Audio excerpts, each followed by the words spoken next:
নমস্কার, কেমন আছো সকলে? আশা করি সকলে খুব ভালো আছো। আজ সোমবার, বেলা এখন 9:30 বাজে, আর আমাদের বাড়ি ঠাকুরমশাই চলে এসছে পুজো করতে। আজ হচ্ছে চাপড়া ষষ্ঠী। দুর্গাপুজোর আগে এটাই হলো শেষ ষষ্ঠী পুজো। তো ঠাকুরমশাই বসে গেছে পুজো করতে। তোমাদের কার কার এই ষষ্ঠী পুজোটা আছে অবশ্যই কিন্তু কমেন্ট করে জানাবে।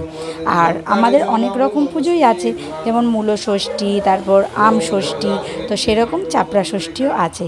তো চলো পুজো করার কিছু ভিডিও আমরা দেখে নিই। এই পুজোটা সাধারণত হয় পুকুর পাড়ে বসে। তো যেহেতু আমরা ঘরেই পুজো করি, তো ঘরে আর পুকুর কোথায় পাবো, তাই একটা পাথরের বাটিতে জল দিয়ে সেটাকে পুকুর করে নেওয়া হয়েছে। তো মেয়েদের ব্রতকথা যে বইটা আছে, সেই বইয়ে এই পুজোর গল্প টল্প সব দেওয়া আছে। গল্পটা যেহেতু অনেক বড় হয়ে যাবে, তাই আর দেওয়া হয়নি। তো চলো, আরতির পর এবার বসে গেছে অঞ্জলি দিতে। সচন্দন পুষ্প দুল্যবত্তানি নম সপরিবারায় সভাবনায় শ্রী শ্রী শশীদ্রব্যই নম। ওগুলো দাও।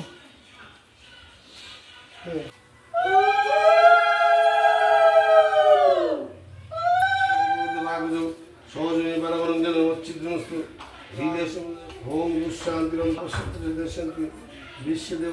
এই চাপড়া ষষ্ঠীর মূল উপকরণ হচ্ছে এই কলার পেটকোর ওপরে ঝিঙে, শশা, কলা গোল গোল করে কেটে তার উপরে চাল বাটা দিতে হয়। এবার এই চাপড়াটাকে জলে ভাসিয়ে বলতে হয়, চাপড়া গেল ভেসে, ছেলে মেয়ে এলো হেসে।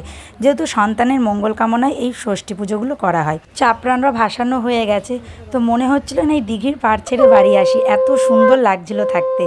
ভিডিওটি ভালো লাগলে অবশ্যই লাইক করো, কমেন্ট করে জানিও কেমন লাগলো। ভালো লাগলে সাবস্ক্রাইব করো।